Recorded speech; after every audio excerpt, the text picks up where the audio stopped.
Welcome to the Boricua record, Part 3. Part 1 and Part 2 in the description down below. I go towards the person that my fellow tribeman Kamchatka wanted me to meet with urgency. However, in the midst of this, we were planning to head out back to Kansas land. As we are arriving Kamchatka's tent, I see this man.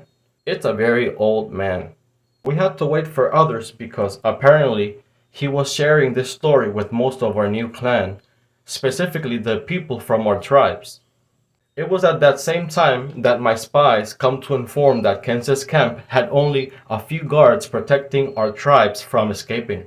He tells us that most of his warriors went slightly northwest for some reason, that Ken left with them, leaving somebody else regent for the time being. The old man then talks to me in our old tribe's language saying not to leave. He told me I had to listen to our tribe's story.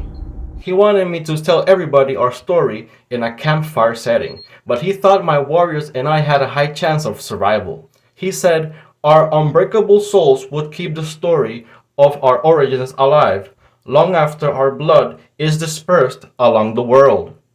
Kamchatka looks at me, and just like myself, he too wants to go. We must. This could be our greatest chance. We had a window to deliver my people from further captivity. And even as the old man becomes sad due to his advanced age and having such little time, we knew we had to leave. So I go with half of my warriors down to Kansas land. And after we drop our horses at the first checkpoint, we didn't even have time to run a third of the distance from the checkpoint to Kansas land before my spy arrives running towards us, panicking and very fatigued. He even broke the silence code we had as rule. Whatever was happening must have been bad. He tells us that around 10,000 horsemen are entering Kansas lands. I thought, oh no, we were too late. My spy says that these are new troops acquired by Ken. My warriors and I feel the ground with our fingers, and some put their ears near the snowy ground. We nod at ourselves, the fact that it feels like many horses are galloping together. It felt like a small but constant earthquake getting closer and stronger by the second. I asked him, "Are you being followed?" He says that he was captured by a wanderer from these new horsemen, and tells me that he managed to kill the man and the horse before running back towards us. He understood the task. Killing him would give us more time to escape, and leave them with the uncertainty, even though we know that they are not that stupid. Going back to our own camp took us about 3 weeks. When we get there, I secure my perimeter like never before. My mind was concerned. I wasn't gonna let not one of my new tribe or my family die. I was set to find the freedom and the happiness that my tribe yearned for. But upon entering Kamchatka's camp, we found the old man was borderline dying. So my warriors and I, quiet and respectfully, enter the tent.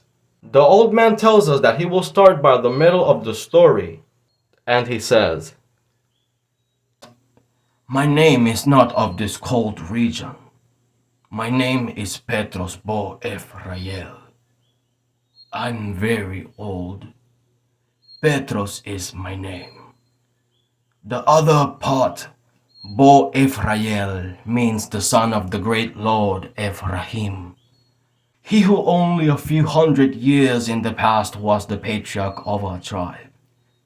I'm Petros, the great-grandson of Ephraim, and Manasseh, his brother, the patriarch of your wife Cuba. Our tribes are named after our patriarchs. Young Akko. Our tribe is called Ephraim, and you are the spitting image of him. Before we got expelled from our lands, recently about 10 years ago, our tribes were located in the lands of Israel. These two brothers, Ephraim and Manasseh, in particular come from a powerful governor and agricultural expert named Joseph.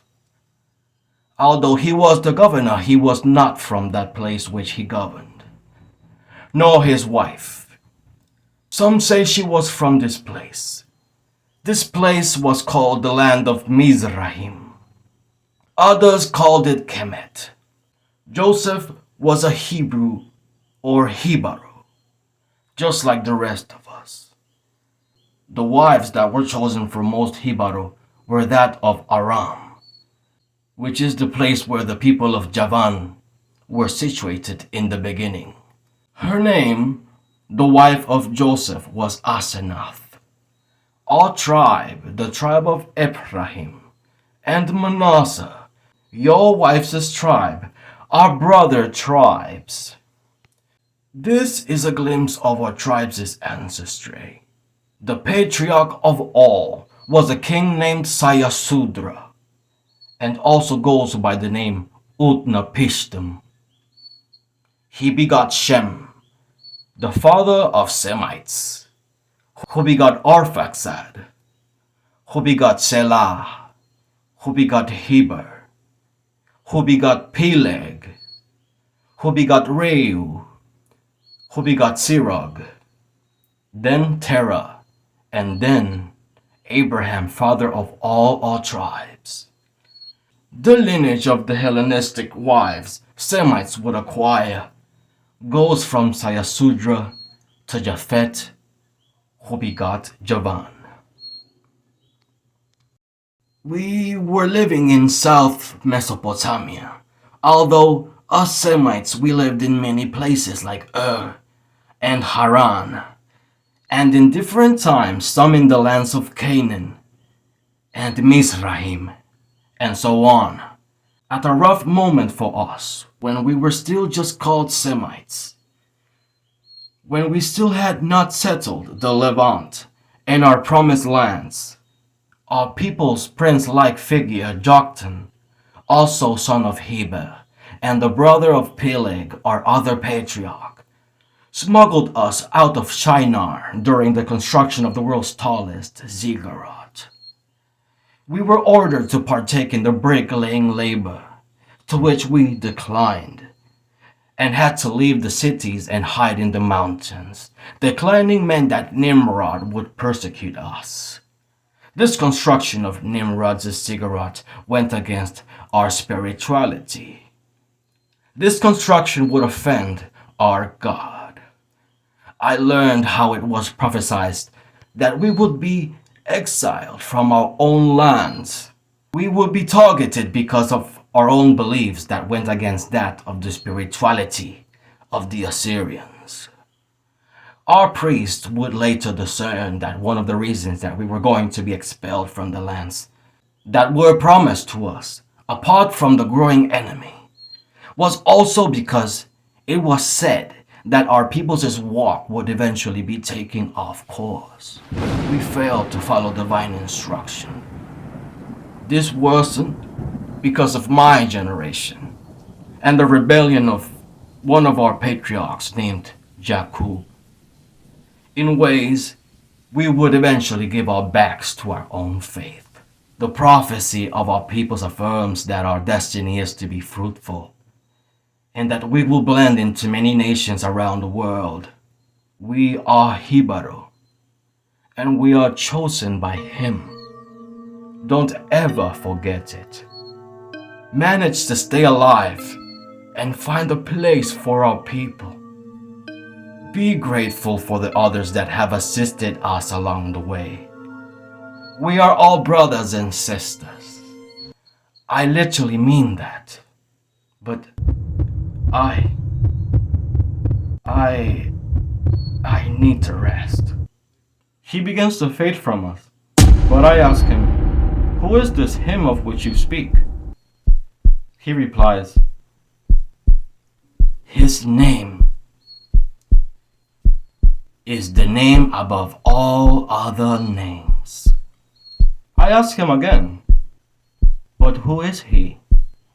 Petros Bo Ephrael then responds, "Let him who seeks cease not to seek until he finds." Petros' face gets colder and paler each second, and his face fixes frozen. His medic gets alarmed and treats him, also walking us out the tent. We needed to help him recover, or did he mean he really needed to rest, as we humans refer to when we are going to pass away? This is what I understood indeed. So all of us had obvious reasons to doubt. But as we wait a couple of minutes outside the camp before leaving, the medic walks outside of the tent. She looks over at us, closes her eyes, and moves her head from side to side saying, "No." Kamchatka, even as tough as he was, it really was another moment of ripping agony. I could see by the shining of his eyes that his eyes had tears. I understood the feeling, but from my own perspective, it's as if Petros Bo Ephrael symbolized the spirit of our people, disappearing like dust into the wind. His death took a small toll on me, but as we bury him, many of our newborn babies began to cry in unison. Upon hearing their cries, I could see the spirit of my people still burning and very much alive. Their cries reminded me we can still live and move forward after all that has occurred within the last 10 years. I still needed to deliver my people from Ken. And now, I have a new mission: to learn all that I can about the story of my people, and to preserve the lives and the memories of my people.